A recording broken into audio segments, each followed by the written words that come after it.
Hello, I'm Mark Tucker. And I'm Alan Furstenberg. Welcome to Two Voice Devs. Two Voice Devs. How's it going, Mark? It's going well. I guess, yeah, just lots of things going on. Oh, indeed, lots of things going on. As we're recording this, the Voice Summit has just kicked off, and that's going to be a lot of interesting stuff going on. Yeah, just this will have already gone out afterwards, but tomorrow I'm talking about speech markdown. So go back and catch the videos on Voice Summit, and you can catch my talk. Very exciting. I'm looking forward to that. So I know a lot of times, I've been asked a couple of times, when I'm developing, what are the resources that I'm using to help me along? Because people seem to somehow think that I have this all in my head. Do you get that experience as well? Never been asked, and I do have it all in my head. So yeah. No, just joking.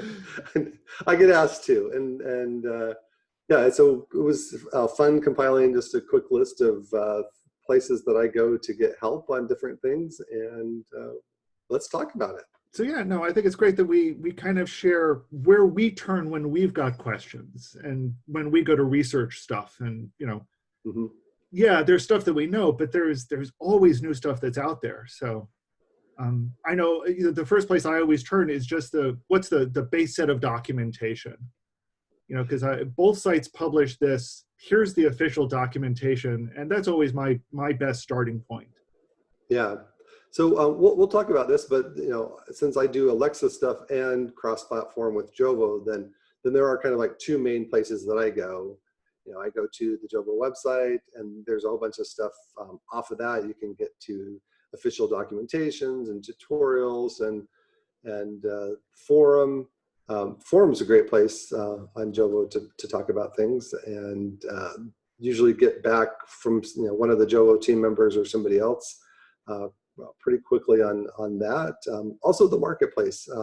Since it is open source, there are tools available that you can just plug in to the framework, and that's I like going there. And a lot of times, since it's open source, you also could go right to the source code of those plugins or the framework itself. That always helps. But no, I know that the forum is probably one of the greatest things that Jovo has going for it. Yes. And I should also point out, we will have links to all of the stuff that we are discussing. They'll be in the comments on YouTube or in the session description on the podcast. So feel free to take a look. We've got the links available. So that community forum, this starts getting a little bit, the forum that Jovo has. What's kind of the setup for it? You create an account and can ask questions. Is it an open forum? Yeah, it is an open forum, so you can ask any kinds of questions. There's you can add your own topics. You can add your own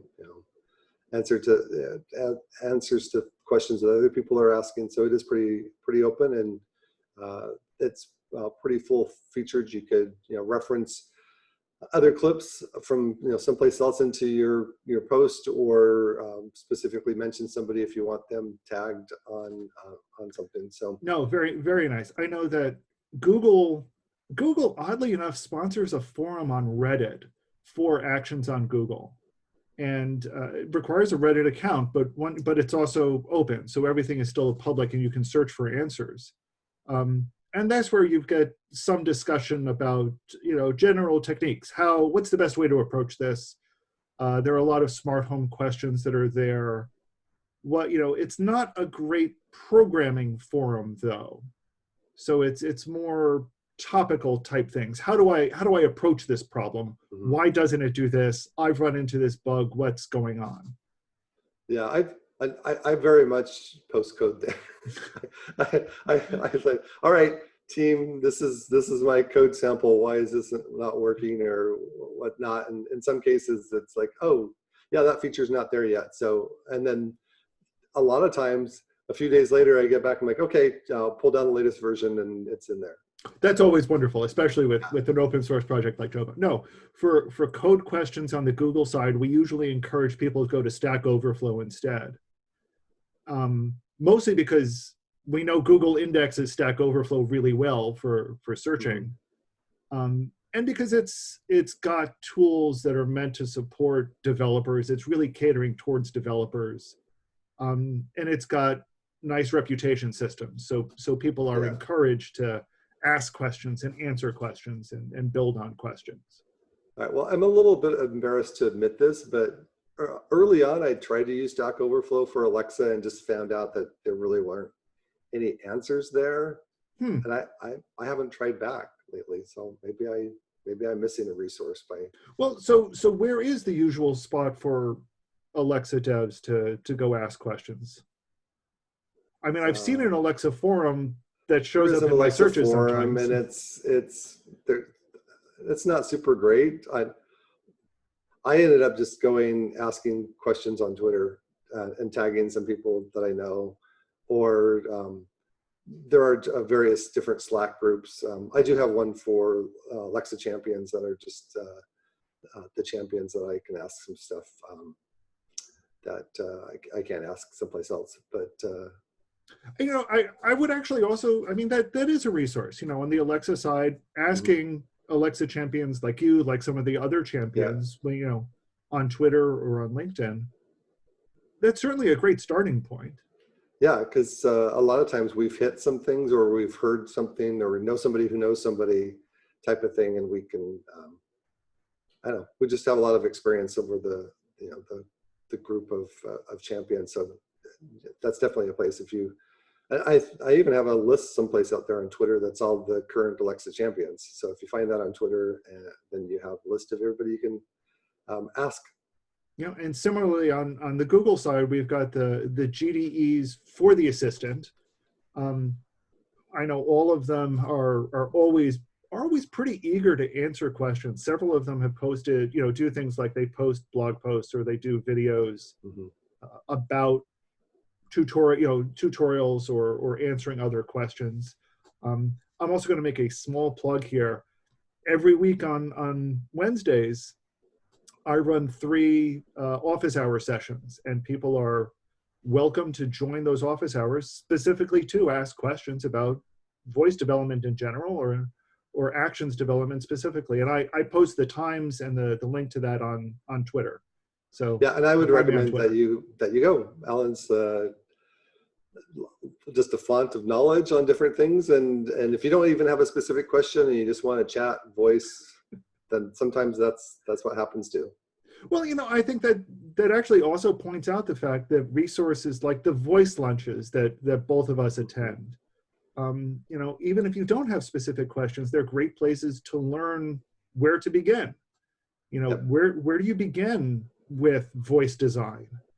And you know, all the regional voice lunches and the global voice lunch, they all have periods where, you know, there's open mics where you can just ask questions.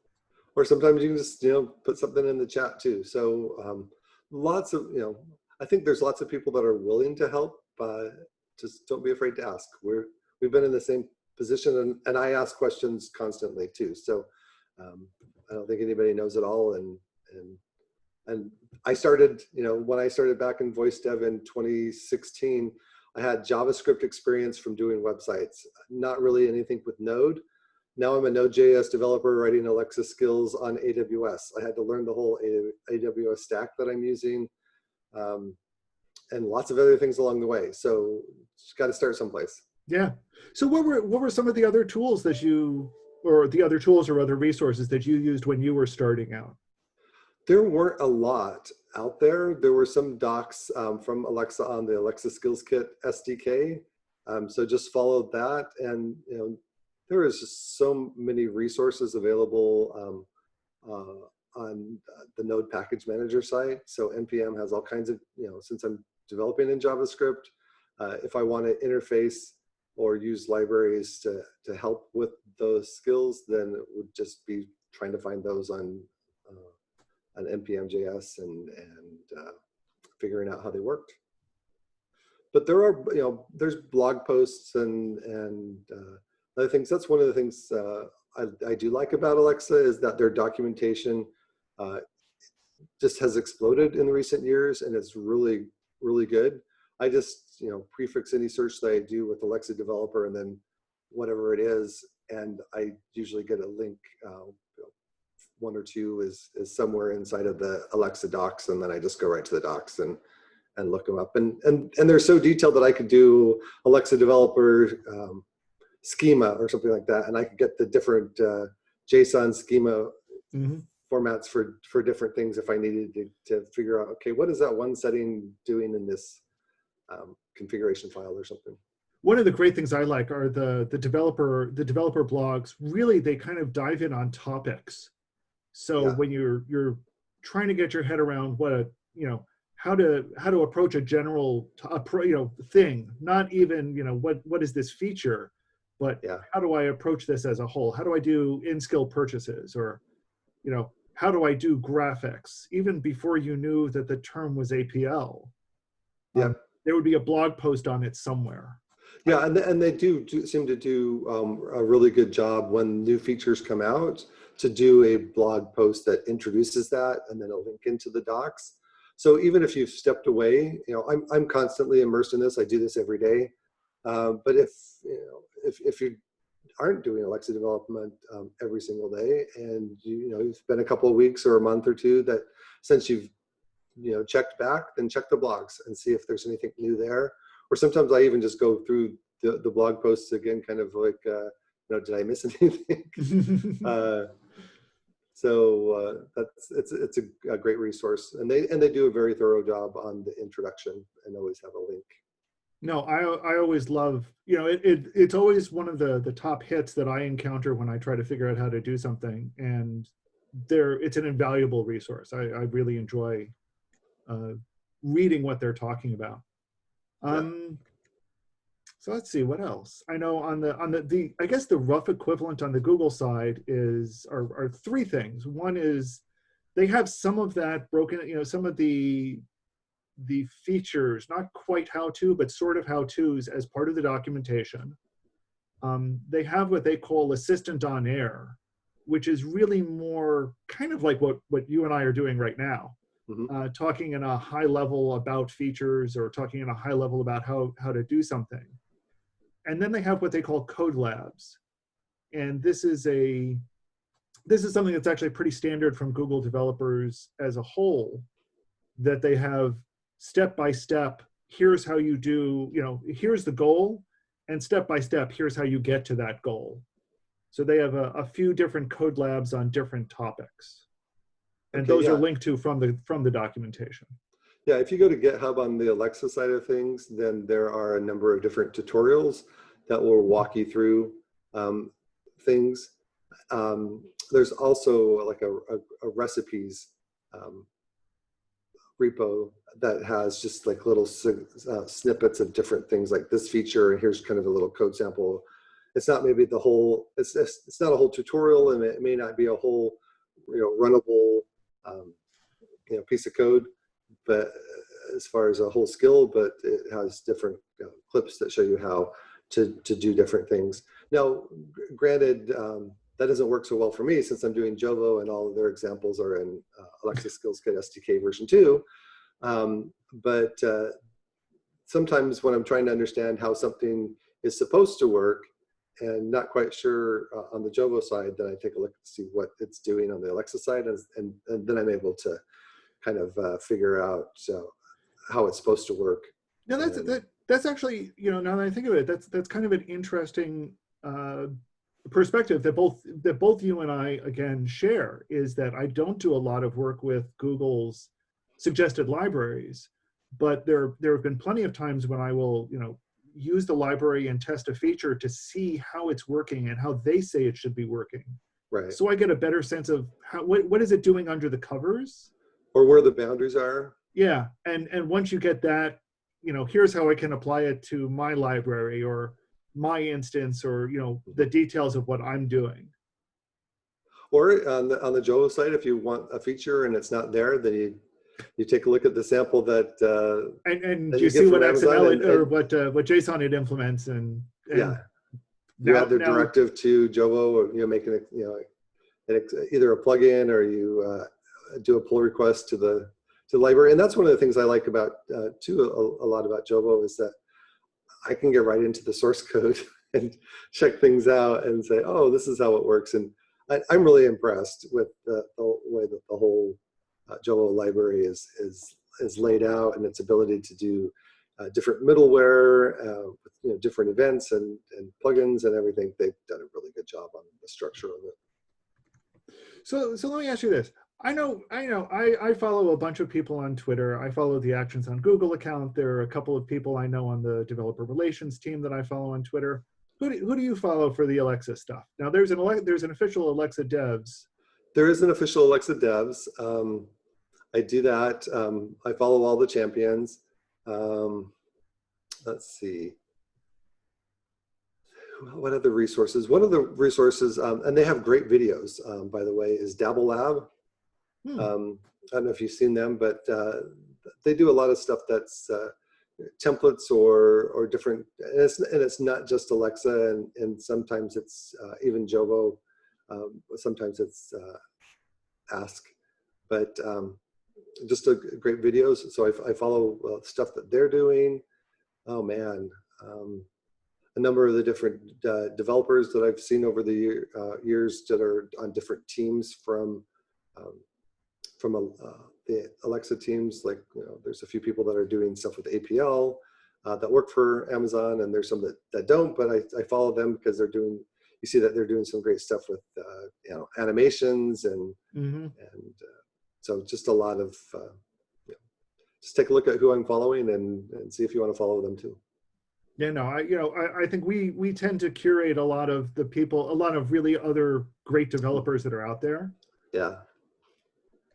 Yeah, I appreciate the work that they do, and I'm just trying to do my piece, my part for the community. And I think we both are, yeah.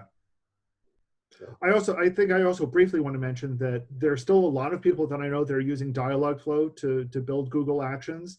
Dialogflow's documentation is completely separate from Google's documentation, or from Actions documentation. So they have their own documentation, they have their own website, they have their own Stack Overflow tag, but they also have one of the things they have, their community support is using Google Groups. So that's another forum that's actually pretty active and works pretty well. Questions that are posted there are answered, within a couple of days by a Googler. So that's another good responsive group to tap into if you're on the Dialogflow side of things. Yeah, so we've mentioned GitHub is a good resource to just get in there and search for what other people are doing, or to get to the source code for some of these frameworks that we're using.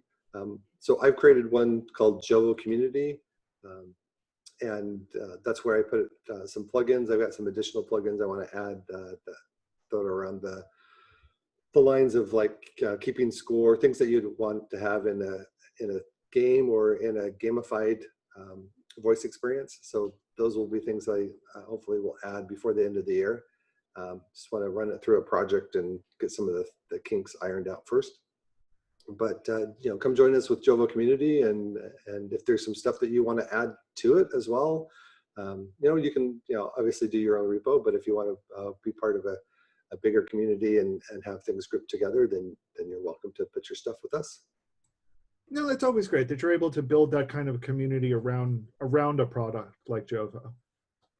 And it's good to, and it's, I think what's great is that Jovo is encouraging that. Yeah. That they are really supporting and backing their community.